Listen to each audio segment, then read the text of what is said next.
Hey y'all, welcome to the pharmacy seminar. Thank you for joining us. Thank you for joining us right now. Oh, sorry. Thank you for joining us. Um, Hello, Ian and Sandra, for joining us today. And thank you to everybody who took time out of their day to join us for this event. I've been to this every single year. I find it a fascinating event to come to. And yeah, I hope y'all enjoy it. Well, hi. So I don't know, Ian, are you gonna do the presentation or is Sandra gonna do the presentation or? Yeah, if you don't mind, I'm just going to try and see if I can get the presentation up on the screen. Okay.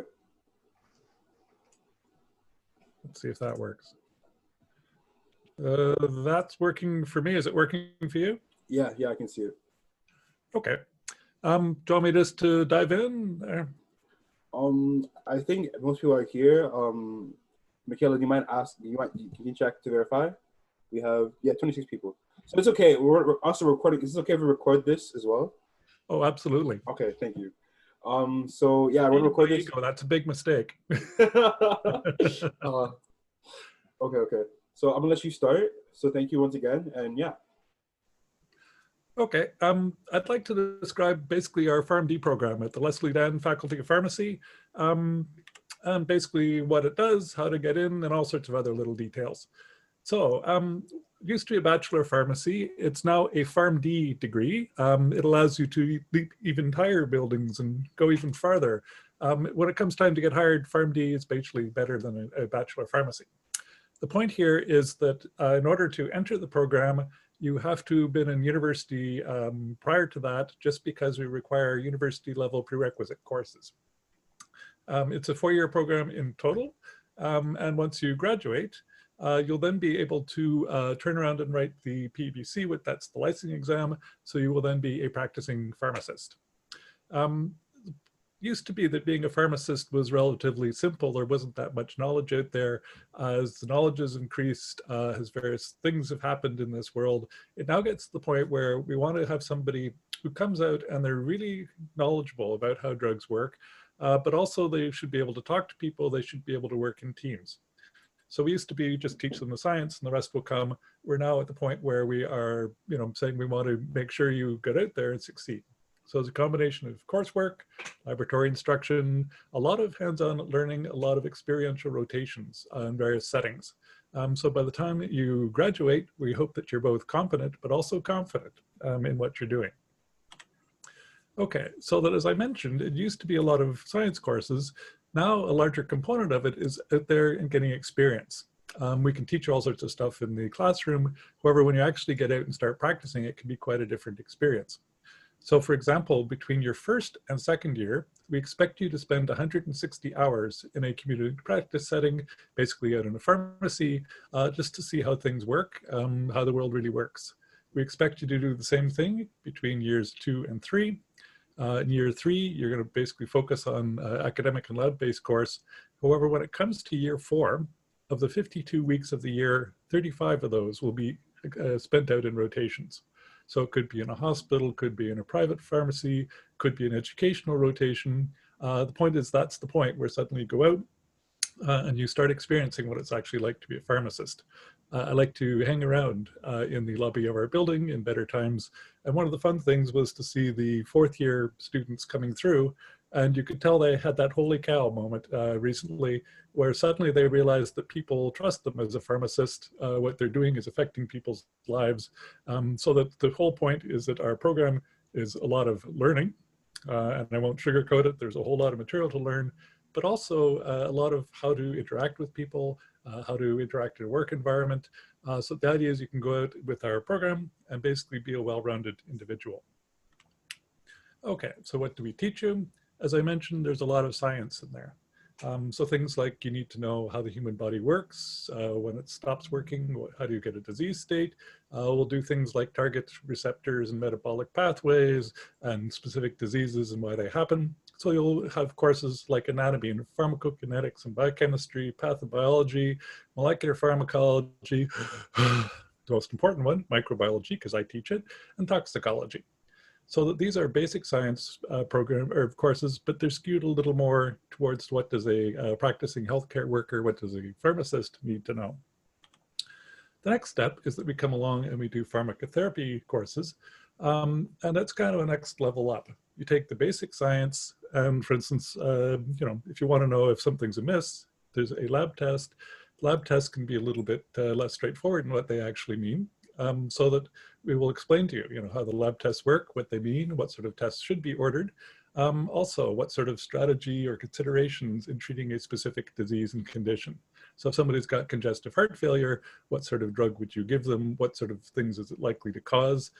So instead of having simple science names, they now courses have names like infectious diseases, dermatology, oncology, neuropsychiatry, cardiovascular disease. The point is that we've taken the science, we've applied it to the next level up. So you then take a human that actually has a disease state, and how should you manage that person? So that's kind of the next level up. The level above that is what we call an MTM, or medication and therapy manage module. And in this case, you know how to treat somebody potentially, but this gives you the skills to interact with people so that, for instance, you can ask them, what is their problem? Do they have any concerns? You frequently need to explain your medications, and frequently the patient will have a concern themselves. Also, if they have any problems with their medications, the person they're most likely to come back and talk to is their pharmacist. So this involves a fair amount of role playing to build up your people skills. And people skills are an essential part of the program. Okay, so in terms of admission requirements, let's just stop for a moment and think of this big picture. What we want to do is produce a successful pharmacist, and a successful pharmacist has to have two parts to their personality. They first have to know all the receptors, all the drugs, all the adverse effects. So that tends to be an academic part of it. However, what we discovered a few years back is if you just select on the basis of marks, you can get some wonderful people. However, you can also get people who basically don't know how to interact with other people. And interacting with other people, your colleagues, your customers, your patients, everybody, that's a huge component. And it's only getting bigger, because it used to be a pharmacist could be in their own little pharmacy. Nowadays, you're more likely to be part of a team. Your skills will be integrated in. It means you have to know how to talk to your peers. You have to know how to talk to the patients. Also, you want to be the sort of person that people will trust. It's no good being an expert pharmacist with all these drugs if you can't convince people to take them, if you can't realize what their problem is and address it directly. So the way we do it is that we look at academic performance, so that we, for instance, want you to have a minimum of 8 full course equivalents at university level. We have some prerequisite subjects that you need to take before you can apply.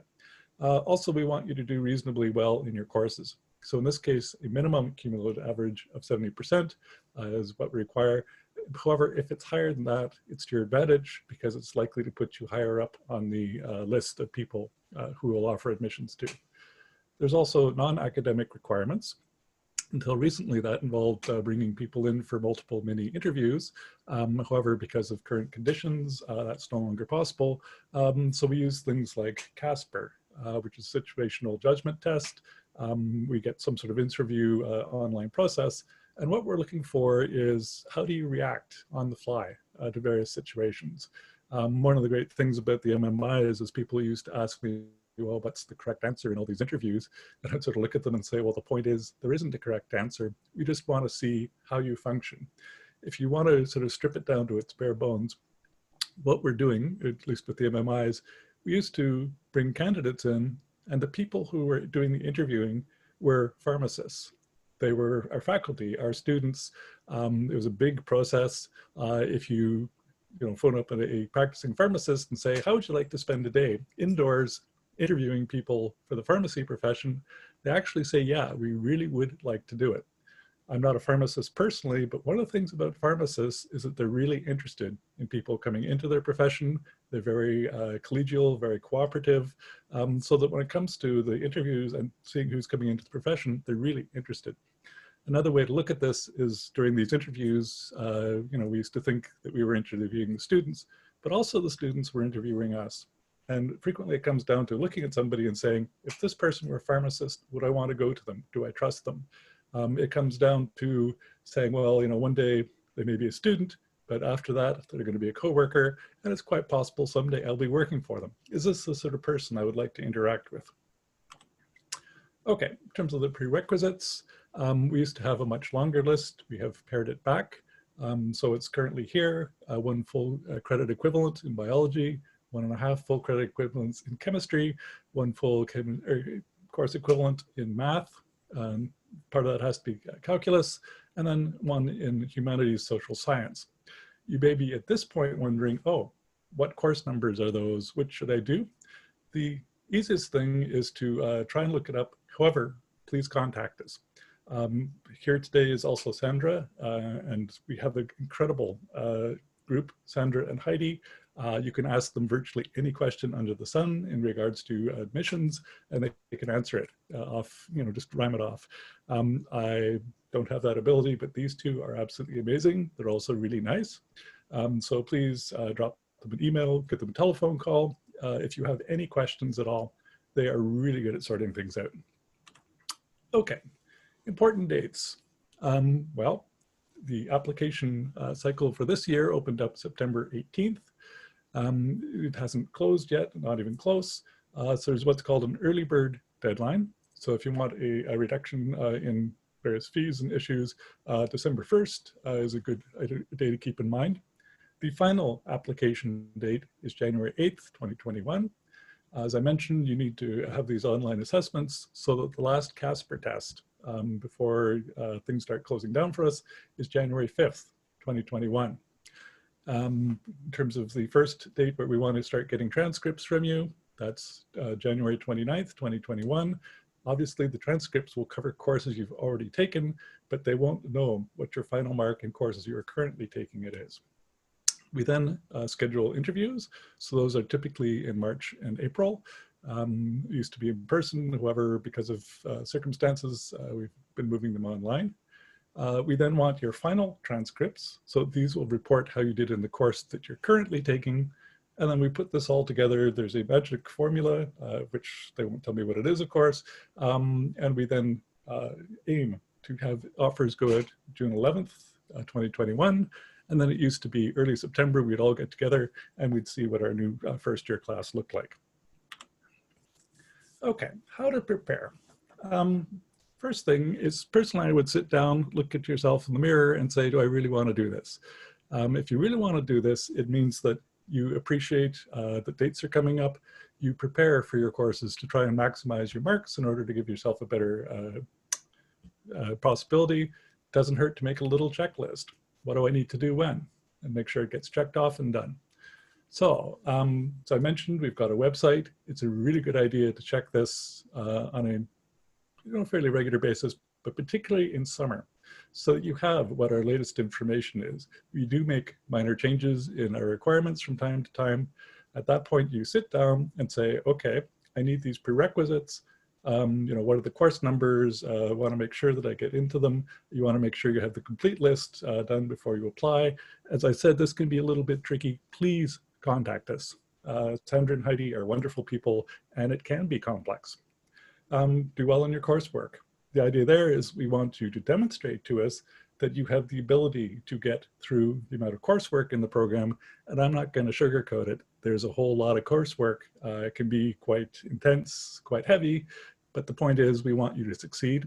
Also, people tend to form study groups, and if you're disciplined, you can do well. So the point is, if we admit you into the program, the expectation is that you've shown to us that you can handle the coursework. Good idea to anticipate deadlines to avoid surprises. Don't leave things till the last moment. You never know what's going to pop up. Prepare for the Casper. And in fact, there's a free online practice test, which give you an example of what to expect. Also, it's a good idea to try and figure out what you're getting yourself into. What's interesting is a lot of our students have come from families that own a family pharmacy as a business, so they need somebody to keep the pharmacy going. However, more and more, we're starting to get people out of sciences, so they look at the various healthcare professions and say, well, which one's for me?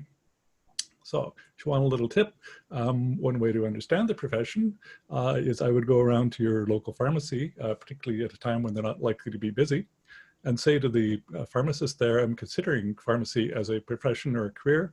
Could you please, talk to me a little bit, what you like, what you don't like? And you'll be surprised in that pharmacists are a very collegial group. They really care about their profession and each other. And as I said, they're really sort of interested to see who's coming down the line and who will be entering their profession. So that, it's a great source of information. The interesting thing about the profession is that 50 years ago, you would sit there and you would hand out pills, and we didn't actually know too much about what the pills potentially were doing. It's now mutating. What will a pharmacist be doing 50 years from now? I'm not sure completely. Nobody in the profession is, but the point is it's going to involve talking to people. It's going to involve a knowledge of how drugs work. It's going to involve having empathy for people. You will be working in a team so that, it's hard to tell where the profession is going, but there will always be demand for knowledgeable people who can think on their feet and work out complex situations. So it'll always be interesting. It'll always be challenging. Okay, well, if you go through and get your PharmD, what sort of opportunities are offered? You're probably wondering how many students do you admit per year? The answer is 240. The figure I like to point out to people, though, is how many of those 240 students are likely to graduate. And the answer is probably about 230 of them. Why is that significant? It means that once you're in the program, your chances of completing the program are fairly high. And it means that basically we really care about our students. We want you to succeed. We're not there to wash out a large number of people. Also, as a group, the students tend to be very good. They're very well organized. They organize study groups. They organize all sorts of social occasions. So that, one of the things is that you will be in this class, you will get to know your classmates very well, but also we don't want to fail people. Our intention is to graduate people. Once you've finished all 4 years, we will hand you a degree. And at that point, you can turn around and write the PEPC exam. And if you pass that exam, then you are a practicing pharmacist. So that's the point when you can go out and actually start earning an income. It's worth pointing out in terms of which of the healthcare professions have the best return over the 5 years after you graduate. Pharmacists are up there, in part because you can go out and start practicing immediately. However, it's interesting to talk to our students. Some of them basically just want to get their license and go out and practice as a pharmacist and get to know the community and their patients. However, we offer a whole lot more besides that.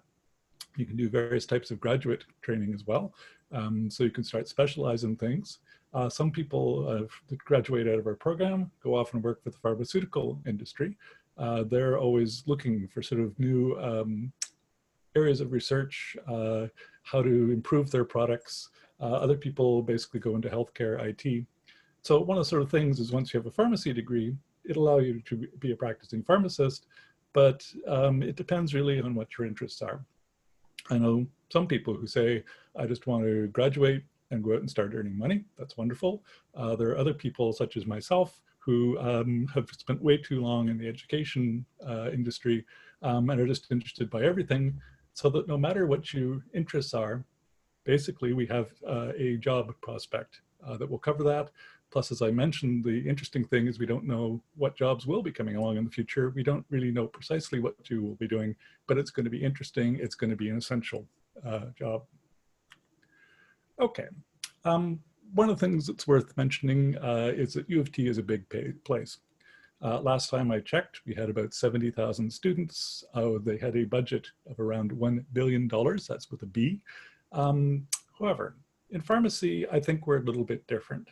In our pharmacy building, this is the interior picture here, we have about 1,000 PharmD students. We have about 120 faculty and staff. We have about 150 or so graduate students, and we're all in the same building. We all get to know each other. And that's very sort of typical for pharmacists. I swear all the pharmacists across Canada know each other, but we do make quite an effort to make sure we get to know our students. The students are hyper organized in terms of organizing various social activities.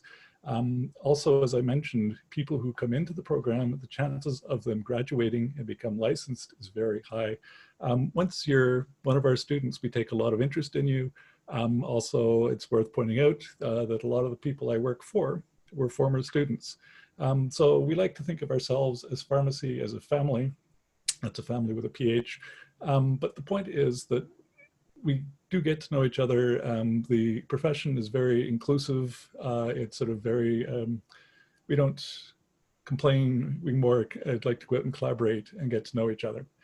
So they're a really interesting group of people. When we have meetings, they tend to be very civilized. People put their thoughts across, and they're not sort of competitive as other healthcare professions can be. Also, U of T, I think, has a bit of a reputation for potentially being a big and cold place. Our little building, our little section of it, is actually somewhere where you get to know a lot of people. We get to know the students, they get to know us, and it's a really nice environment to be in just because we collaborate to a high degree. Okay, the way we look at it, or a lot of people tend to look at education, is that you put in your 2 years of university, then you put in your 4 years in the PharmD program, and then you go out and that's it. That's not really the case. Any healthcare profession you are going to be in, this is just the first part of it. You will be learning for the rest of your life because things keep changing, but also it will be fun, it will be challenging, it will potentially be irritating and frustrating, but it's a whole lot of fun. And the way we look at it is that our program is sort of the first step in your pathway, and you can do virtually anything you want from there. Also, it's worth pointing out that we're very well connected in terms of hospitals and facilities. So it's interesting, you know, we essentially look at our incoming students and realize that they're the future. But also we realize that, you know, it's not as if there's any real division between us and them. We will be working with them in the future, and it's quite possible we're working for them in the future. So it's a really sort of nice environment. We are the Leslie Dan Faculty of Pharmacy.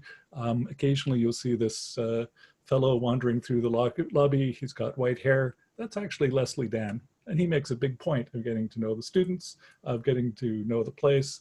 And that's the kind of atmosphere that we like to foster. And, you know, I think we're very good as an institution, but the point is we invest a lot of time in people because we want you to succeed. That's basically why we exist. Okay, finally, if you'd like to learn anything or any more, please go to our website. Also, as I mentioned, we have some incredible people who are working in our admissions office. They can answer any question you throw at them, but also they're really good advice. And my advice to you is if you are interested in the program or any healthcare program for that matter, it's a really good idea to sit down and say, okay, how do I maximize my chances of succeeding? What do I need to do, you know, in order to be there? How can I give myself the best possible opportunity for going forward? So thank you very much for listening to me. What I was going to do now is open things up, and if people have questions.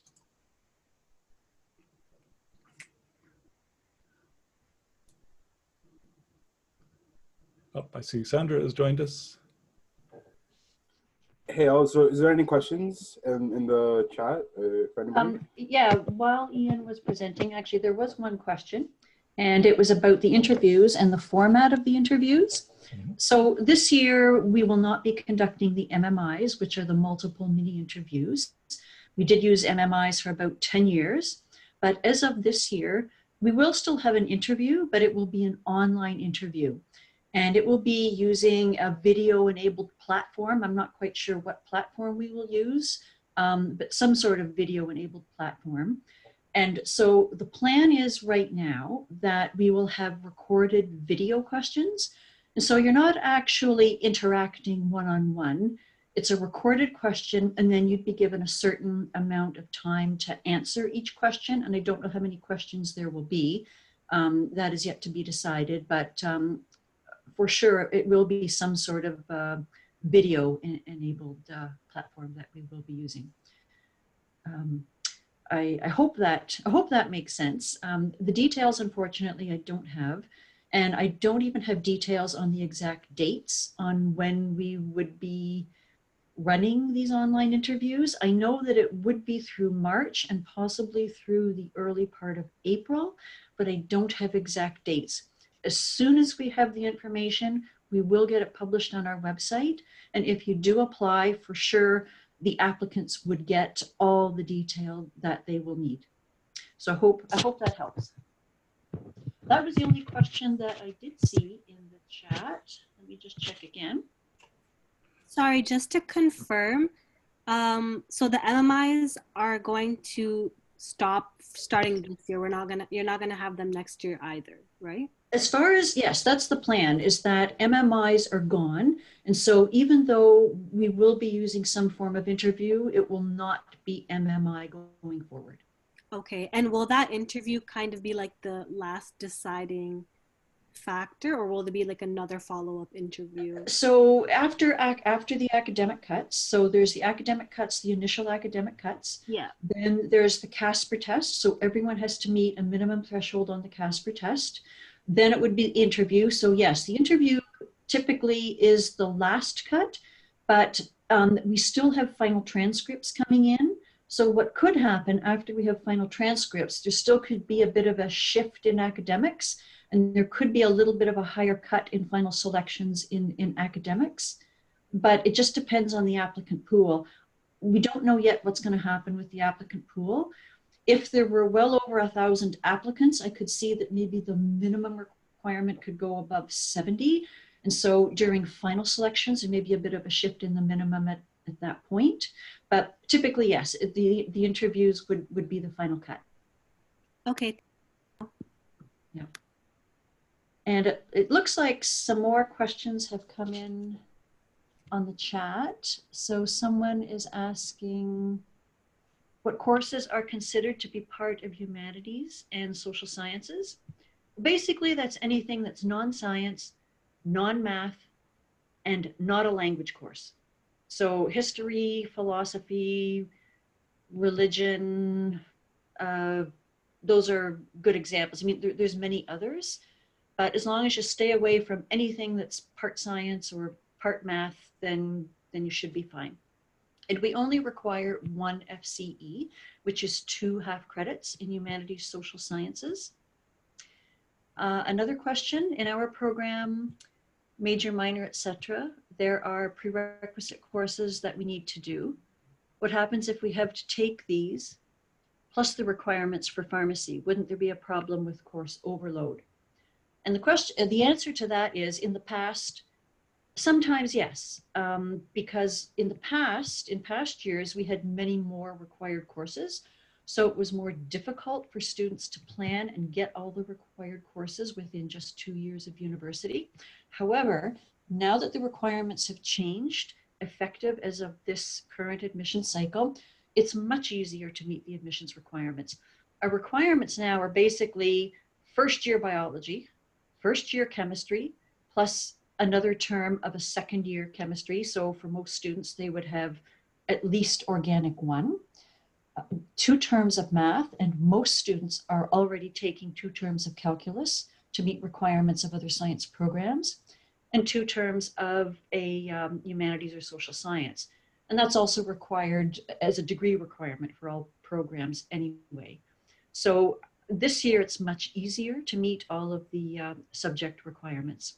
Shouldn't be as tricky as it has been in the past, that's for sure. Another question that's come in about how many applicants there are each year. And well, for this year, we don't know. I can tell you that last year we had a record low. It was 375 applicants last year. Applicants typically range between 500 and 700. And in some years, we've had more than 1,000. The highest number was 2,000, but that's going back quite a number of years, but typically between 500 and 700. I think this year, looking at the numbers so far, we probably will hit around the 700 mark. Does psychology fall into humanities or social science? Introductory psychology, yes, we will accept the introductory psychology. Is the minimum of 70% average for the year of applying or all the previous years? So the minimum required of 70%, that's for everything you've attempted at the university level. So if you're in fourth year university, that will be based on all 4 years of university. If you're in graduate studies, it's your undergrad plus whatever grad courses you've done as well. And someone else had asked about the acceptance rate. Well, so of the students that we offer admission to, it's a very good yield rate. Usually it's between 83 and sometimes 86% of those who are offered admission will accept admission. But you might have meant what's the offer rate. So again, the offer rate, which is the number of applicants who are actually offered admission, that will depend on how many applicants there are. And so last year, the offer rate was very high because there were only 375 applicants. So again, it just depends on how many applicants there are. And what year can students apply? Well, it's whenever you're ready, but typically you would become academically eligible during your second year of university because you need a minimum of 8 full credit equivalents. So for 8 full credit equivalents, typically students take 5 courses per year, but even if you were taking 4 courses per year, you could still meet 8 credits at the end of your second year if you had only 4 courses per year. If we wanted to finish our bachelor's alongside pharmacy school, is first year course selection flexible to allow that? For example, I only have 3 courses left to graduate with my bachelor's. Were I to be accepted for 2021. So, okay, so if you're close to finishing your degree, whether or not you can complete your degree would be up to, so I guess it would be to the registrar's office at UTSC, and possibly whether or not they might transfer some of the pharmacy courses to your arts and science degree. What you won't be able to do is to add arts and science courses to your pharmacy timetable, because you're going to end up with timetable conflicts. And that's one reason. But for another thing, adding extra courses to complete another degree is, you're going to find it too overwhelming. So we certainly don't recommend you do that. But I would check with your registrar's office and see if there's any way that you might be able to transfer some pharmacy courses to the arts and science degree if you're only 1 or 2, possibly 3 courses off. It wouldn't be hurt asking that. Yeah, it's worth keeping in mind that our students are close to being overloaded. They're close to being saturated in terms of their coursework. So that if you had other courses as well, it would certainly be a challenge. And probably your best strategy is just to focus on pharmacy. You know, our pass rates are great, but it requires a lot of work. Yeah, correct. Yeah, every year we do have students asking if they can add an extra course. And, you know, we do say we certainly don't recommend it. If you did add an extra course, you have to do it on your arts and science timetable. So you're paying extra fees to do that. It's a completely separate registration too. There's another question here. So someone just wants to confirm that they can apply after second year. In fact, it's not after second year, it's actually during second year. So if you're in second year now, you can apply now. We don't make decisions until the end of the year. So it's once the decisions aren't made till we have those winter term grades. But you can apply now if you're in second year, and you will be completing all the required courses and a minimum of 8 full credit equivalents by the end of the winter term. For the math prerequisite, can I do 0.5 credit in calculus and 0.5 credit in stats? So no. We do require a minimum of a 0.5 in calculus, but the other 5 cannot be stats. We have excluded the stats from the math requirement. For most science programs, you do have to have the second half of calculus. We actually recommend the second half of calculus. It's required for most programs anyway, but in fact, the second half of calculus is helpful in courses like pharmacokinetics. So generally that's what we would recommend anyway. If I have 2 years plus of volunteer pharmacy experience, is that in any way beneficial for my application? Directly, not directly. So it's not like when your application is considered and there's a checkbox and you get a check for has pharmacy experience. It's good for you personally because students who have some sort of direct experience probably have a better understanding of why they're applying and why they would make a good pharmacist. And it may help you on some of the interview questions. So it's really about common sense. And it's not so different from, let's say you were applying to some company. If you were applying to some company, you'd research the company and you'd want to know exactly what they do and how you're suited to the position. So this really isn't so different. So if you have some sort of direct experience, that's great, but it's not a direct requirement. Yeah, it also helps you look around and say, okay, you know, what does a pharmacist do? What does a pharm tech do? You know, and gives you a good idea of what you're getting yourself into and whether you have the sort of temperament that suits the profession. Correct. Another question, will prerequisite grades be specifically looked at, or will the CGPA be the main focus? So we don't have any separate average for the required courses. The only calculation is based on all of the courses. So it's your cumulative average that we're looking at. And what we do is we don't actually use the GPA. We calculate an average out of 100. So we use all the grades out of 100. So we actually deal with percentage grades when we're calculating your average. Is there a specific calculus course to take? Can it be calculus for life sciences? Yes, it can be the calculus for life sciences. In the past, there was a course that we excluded, and I believe that was it. And actually, I do have a list in front of me. So for UTSC, Math A30 plus A36,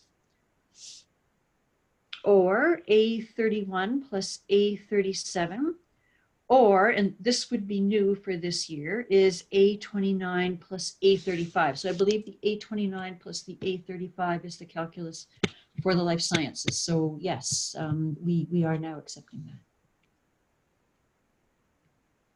that. And it looks like we've run out of questions. Do we take into account what institution or what university the person is applying from? No, so it really doesn't matter. So if you're a UTS student, which I'm guessing that the participants for tonight's session are, then that's fine. But if you've gone to another university, that's fine. It really doesn't matter. Any recognized university. Another question, if we are applying during second year, when we finish this program, is this part of our bachelor's degree? So if you're in arts and science and you don't finish the arts and science degree before coming into pharmacy, then you have, your arts and science degree is totally separate. So when you come into pharmacy, you have a pharmacy degree, but you don't have a general BSc. So if you wanted to have 2 degrees, you would actually have to stay within the Faculty of Arts and Science, do that degree, just apply during your 4th year, and then come into pharmacy. But no, they are, the short answer is they are 2 completely separate degrees. Hope that makes sense. Yeah. What percentage of our students actually have a first degree when they're admitted into the program? Well, in recent years, because our list of required subjects used to be so long, a lot of students were taking 3 years to meet the subject requirements. And I think once they got to 3rd year, they figured, well, I've only got 1 more year to go. Why don't I do my 4th year? So about 60% already had degrees in past years. I think with our new requirements, we will see a shift. And I think we may see more students with only 2 years apply now that the requirements have been relaxed. Yeah, you don't have to have a degree to apply. There seems to be a lot of confusion with a lot of students seem to think because it's called PharmD that it's a graduate program. It is an undergraduate program, and there really is a lot of confusion over that. But definitely you can come in with only 2 years, but apply when you're ready. If you feel that you need more exposure, if you prefer to do 3 years or 4 years before you come in, that's totally fine. Don't rush it. Just apply when you feel ready. You might want to take a look at the curriculum. It's all on our website. Take a look at the courses that are in the curriculum. And I think students that do have courses like human physiology and biochemistry and statistics and physical chemistry, I think that that's actually a great preparation for our program, even though those courses are no longer part of the official academic requirements.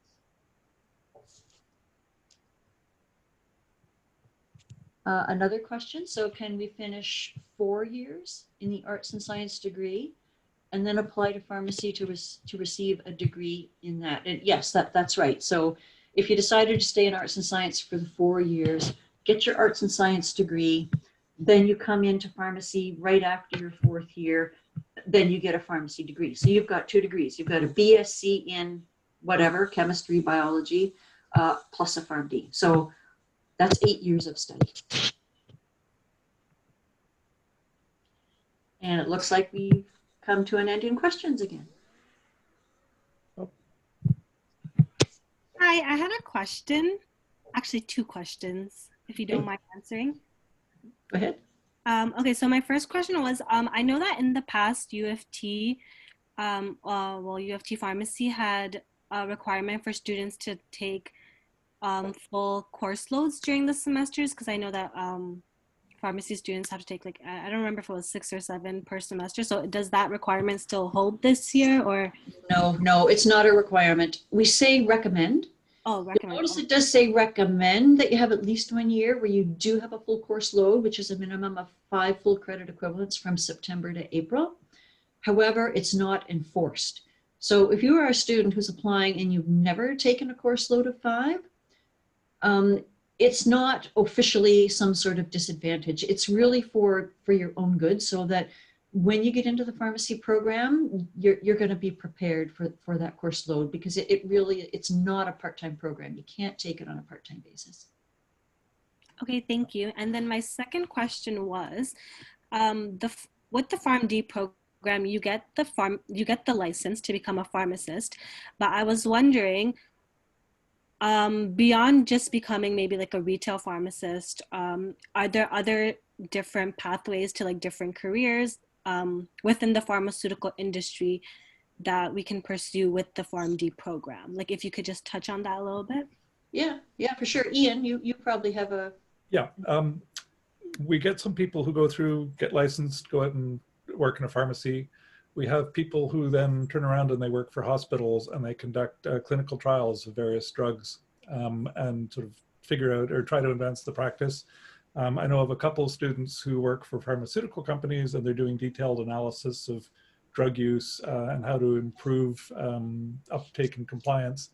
So there's the sort of obvious thing you can do, which is go out and work in a pharmacy. However, if you're interested in slightly more than that, there's a lot of other career jobs. And one of the things about a pharmacy degree is that people look at you and say, okay, they've got that background, but I want to sort of help me apply that to what they want. So that it's really interesting to see the huge array of different job positions our students have ended up in. And it really depends on what your interest is.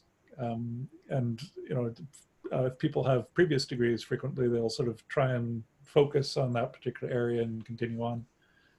So the advantage of a PharmD degree is you can either practice, or alternatively, you're in demand because people have various questions they need to have answered, and they need somebody with that sort of background in order to get them answered to their satisfaction.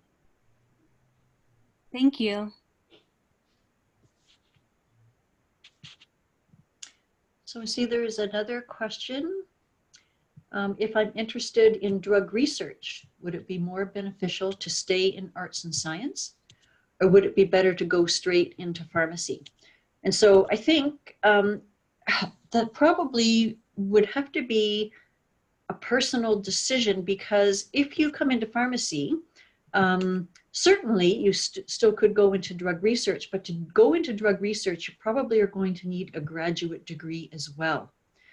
And to get into the graduate degree, you don't necessarily need a PharmD degree. Ian, I'm sure you have more to add about that. Yeah, I'm not just a pretty face. Well, not a pretty face. The point is, I have a science background, and I actually work on developing antimalarials. However, it's interesting to sort of see the spectrum. I'm more, you know, what's the molecule? How does it work in a parasite? On the other hand, there are other huge issues out there, such as how do you formulate it? So it actually is a drug instead of an inhibitor. How do you deal with various issues, such as pricing and distribution? So it really depends whereabouts on the spectrum you are. If you're sort of straight science, the sort of upfront stuff, that's one thing. However, my personal experience is there's this huge spectrum of issues out there. If you want to know how do you deliver antimalarials to underdeveloped countries, that's quite a different subset of expertise. So there's a sort of broad spectrum when it comes to drug development, and you kind of need to figure out what bit of it you're interested in and potentially focus on that. There is another question. It was mentioned that rotations take place during the last year. Is that something students apply to, or are we enrolled into placements? Well, in fact, you start to get hands-on experience at the end of first year. So end of first year, you're going to get some hands-on experience in some kind of a placement. Is 160 hours after year two, after year one and after year two. At the end of year three, right through to the end of year four, that's where you go on what we call the advanced placement experience. So that's an entire year of placements, and you will be placed into them by our Office of Experiential Education. The way it will work is that you will have some choice in the matter. You get to list your preferences, and then it sort of is a lottery. So you've got other students that may also have the same preferences for the same sites. And so it's a lottery to some extent, but yes, Office of Experiential Education, they take care of all of that. Everybody does get into placement, so you don't need to worry about not getting a placement. And in total, it's about a third of our program that is experiential. So it's very significant. Yeah, and it's worth pointing out when you're in these placements, it's a great way to network with people, and they're also looking at you. So it is very important. It's something that we've expanded when we've changed our curriculum just because of the perceived importance of going out and getting experience in the field. Yeah, and one thing to add, I know students have mentioned to me with Waterloo, of course, it's a co-op, which is a paid placement. Our placements are not paid. However, at the end of a placement, you might end up getting a job offer from where you had worked as a placement. So after that 160 hours, you still may end up with a job for the rest of the summer at that placement, a paid position, which is separate from the degree requirement. So there still is the opportunity too for some paid positions, which are separate from the experience you get as part of the program. Just thought that was something that you should keep in mind as well. Another question, just to confirm, physics would not be a requirement anymore, correct? That is correct. So physics is officially no longer part of our requirements. And the next question, when looking at our overall percentage, do you look at the average at a whole or how we did each year? So for example, if when starting, we didn't do that well, but we do well now, is that taken into consideration? So when we're looking at your average, it is your overall average. And so it is actually quite common for students in first year not to do so well, but as they get into upper years, grades generally do tend to go up.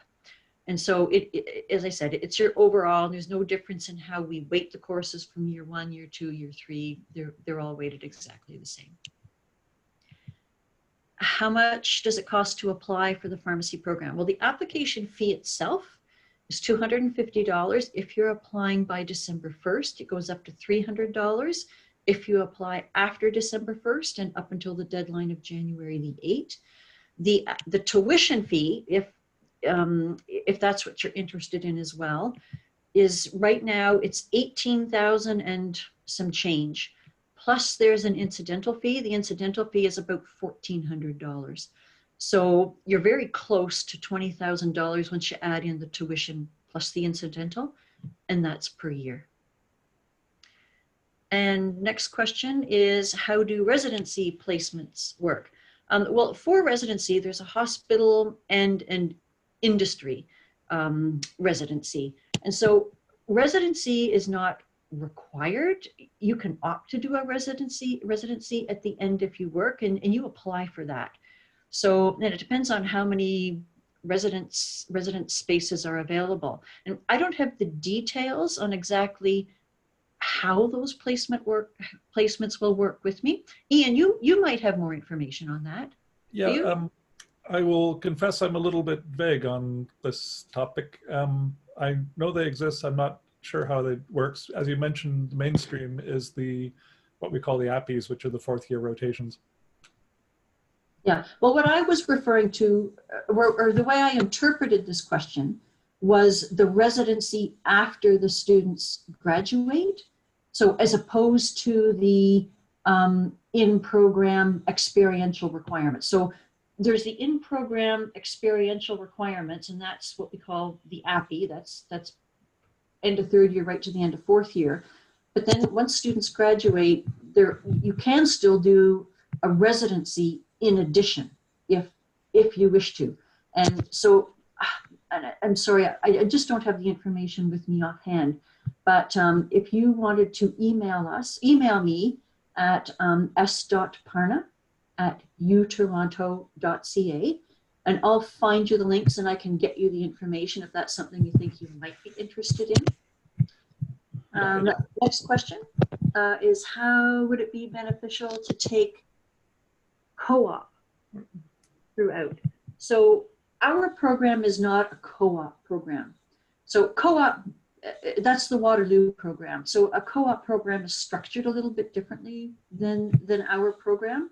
And so in the end, if you look at a co-op program like Waterloo versus our program, you get as much hands-on experience through rotations as you do in the Waterloo program, except our experience is not paid experience. It's all educational. None of it is paid experience. So I hope that answers that question. Next question is, what was the percent cutoff in the previous years when you had about 500 to 700 applications? It turned out in those years, 70 was the cutoff. In fact, we did have students who were right on 70, some, not very many. There were a few who were right on 70 who did gain admission, and there was a handful in the low 70s. Can you say your email again? Oh yes, okay, so a little bit slower. s.parna, that's PARNA, at utoronto.ca. Okay, so that question about co-op, a student meant, would it be beneficial to take co-op in undergrad? Okay, so I see what you mean. So to take co-op as an undergrad before you're applying to pharmacy, it really won't matter, quite frankly. It doesn't. You know, if you're in a co-op program already, and it's part of what you have to do anyway, that's great. But as far as applying for our program, there's no particular advantage that a co-op is going to give to you. Is the PCAT or recommendation letters incorporated into the admissions process? No, we no longer are using the PCAT, and we do not use reference letters, not at all. So the only things that we will be using are the published criteria. So that's academics, your grades, Casper test score, and your interview score. There really isn't anything else that we'll be using. And it looks like that is the end of the questions for now.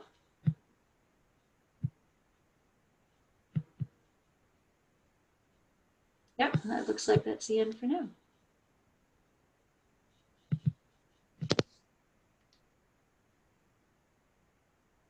Did any of the organizers have any questions?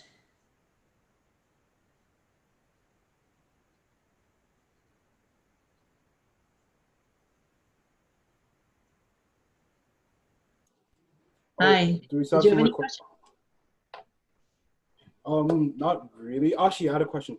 Is there any way for us to get any of your pamphlets and documents you can put on our website? So just in case anybody wants to come back and actually go through the things, you can just look through it there. Sure, I can send you. I don't have it available at my fingertips right now, but I have an FAQ document I can send to you if that would be helpful. Yeah. I can do that, sure. Okay. Thank you. I can do that. And I see there was one more question that came in. It says, how does PCAT work? Well, we're not using the PCAT anymore. For pharmacy schools that do use it, and I think there might be only one Canadian school that's using PCAT, I would contact that school directly on how they would use that score, but we are not using PCAT anymore. And, there is another question, is it important to know French in this field? Well, I guess it depends on where you intend to work.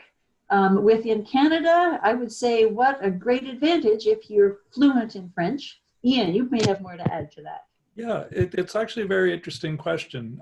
In that what they've discovered is because there's a fair amount of technical language in the profession, if you go through our program and then practice in a French setting, frequently you don't know a lot of the specialized terms and you need to take a course to sort of catch up. So that it actually is an interesting question. It really, I guess, depends to a degree on what sort of interactions you're having. A lot of the technical language would be useful for other pharmacists. If you're trying to explain something to a patient, then you'd be able to, use simple language to explain it to them. But it is a very interesting question.